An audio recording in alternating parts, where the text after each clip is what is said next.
دنیا بھر میں جیو ایکسپریس نیوز کے ناظرین کو اپنے نیوز کاسٹر مجین حسین بلال کی طرف سے السلام علیکم۔ خبر شامل کرتے ہیں تحصیل پھالیا سے، جہاں عید قربان کے قریب آنے کے ساتھ ساتھ چور بھی سرگرم ہو گئے۔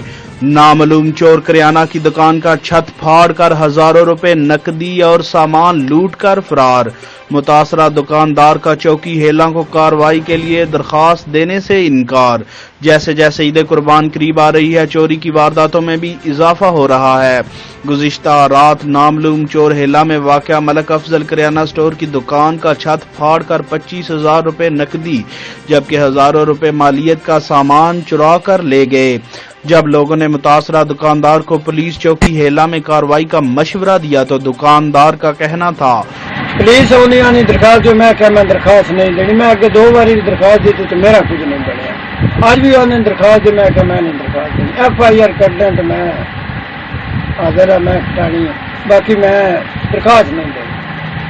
کہ اس سے قبل بھی 2 بار اس کی دکان میں چوری کی وارداتیں ہو چکی ہیں، لیکن پولیس چوکی ہیلا میں درخواست دینے کا کوئی فائدہ نہیں۔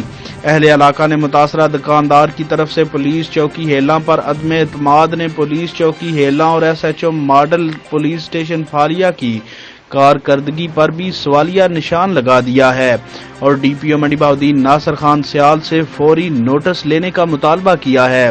کیمرہ مین نوید افضل چرونڈیا کے ساتھ رپورٹ میر عقیل احمد پومی، crime reporter Geo express news پھالیا۔